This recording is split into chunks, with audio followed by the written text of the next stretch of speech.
And now, it's time for SPG. As in, Super Pack and Earn Secret File.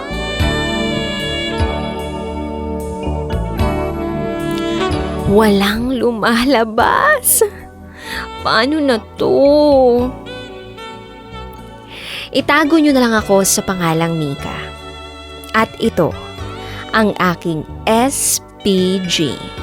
As in, Super Background Secret File.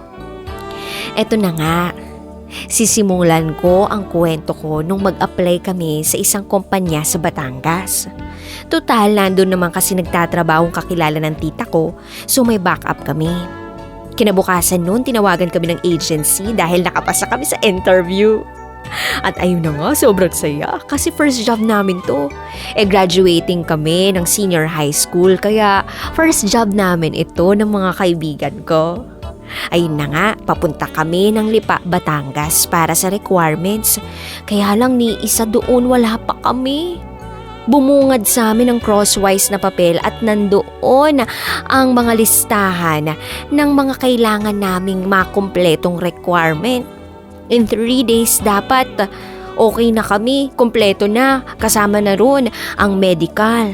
Kasi sa Monday orientation na.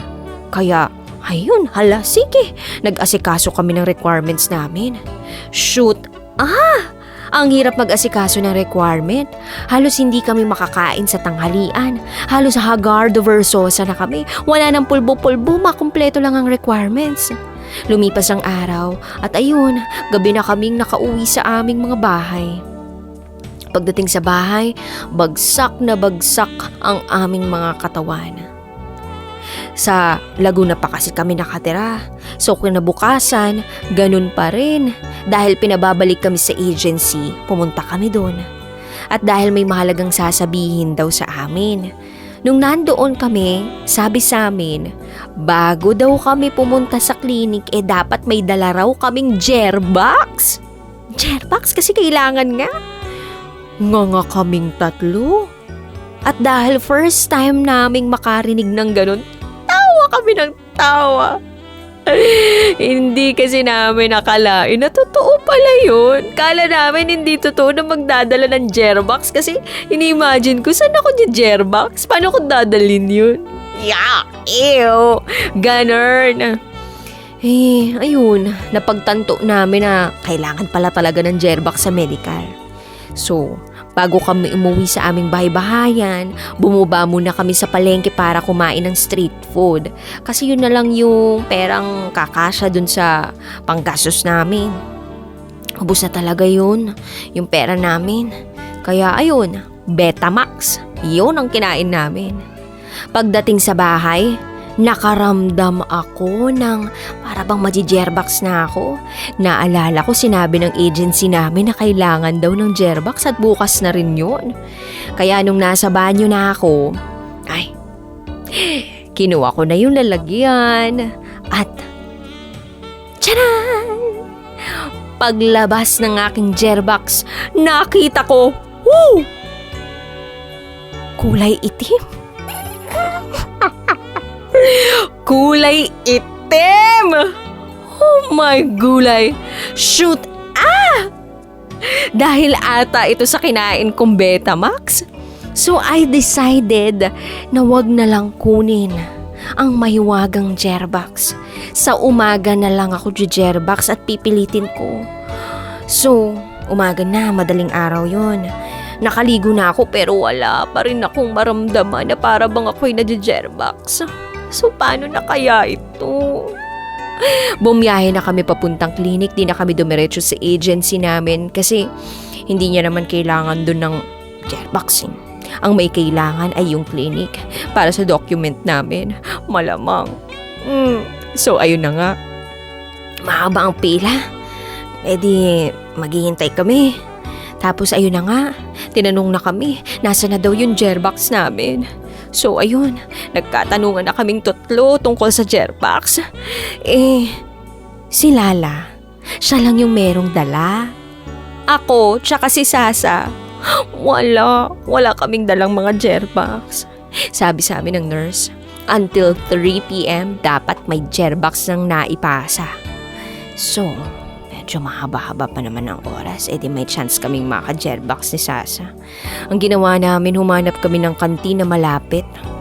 Kumain muna kami at pagkatapos nun, Gerbox kami. Kailangan may lumabas na Gerbox. Pagkatapos namin kumain 3, pumunta kami ng banyo. Kaming 2 ni Sasa. Oo. Yung isang cubicle kay Sasa at yung isa naman sa akin. At si Lala naman, siya ang tagabantay ng mga gamit namin sa labas. At sa labas noon ay may natutulog dahil boarding house yun. Shhh! Tahimik lang kaming nag-uusap-usap dahil may natutulog. Nang nandun na nga kami, nag-uusap kami ni Sasa. Wala talagang lumalabas. Kahit anong pilit kong Jumerbox, walang lumalabas. So paano na to? Pinagpapawisan na rin ako, wala pa rin talaga. Halos maluha-luha na ako, wala pa rin talaga. Ganon din si Sasa. Kaya lumabas ako ng cubicle. Kinagpapawisan ako, kaya ayun. Nagpatawag ako ng meeting sa aming 3. At naisip ko, si Lala lang talaga ang pag-asa namin ni Sasa dahil siya lang ang may dalang Gerbox. Alam nyo na kung anong nasa isip namin. Ayun na nga't nagplano na kami. Ako ang backup. Ako ang nasa taas ng hagdan dahil baka may pumasok doon kasi ang tagal na nga namin doon sa baba. Ako ang backup. Ang 2 ang tagalagay ng Gerbox sa lagayan. Nakakadiri pero okay lang naman sila. Okay lang sila na sila ang maglalagay. At hindi ako. Pero grabe. Nung nanilalagay na nila, ramdam na ramdam at amoy na amoy ko ang aroma ng amoy ng Gerbox ni Lala. Nakaka-suffocate. Di bago nila isalin, nagtakip muna sila ng panyo at naglagay ng plastic sa kanilang mga kamay. Tahimik pa rin kami nagsisenyasan at nag-uusap. Ako sa itaas ay tawa ng tawa, umahagalpak sa kakatawa. At ayun nga, may nakita silang stick at yun ang ginamit nila. So halos masuka-suka na yung 2 sa ginagawa nila. Ako naman, ang saya-saya. At ayun na nga, natapos na rin sila sa ginagawa nila. At hindi pa rin maipinta yung itsura ng 2 dahil sa mabahong taglay. Dahil sa aromang dala ng Gerbox ni Lala. Ang saya-saya lang palang maging backup. Look out. Lesson learned para sa mga magtatrabaho na dyan at sa mga magbabalak. Dapat magdala kayo ng Gerbox ninyo kung ayaw nyong mahirapan. At wag na wag kayong kakain ng Betamax kung alam nyo kayo ay imemedical. Muli, ako si Nika at ito ang aking SPG. As in, Super Bachelor Secret File. Always your number 1 SM radio station. Love Radio. Kabisyo, nakarelate ka ba sa secret file na binasa ko?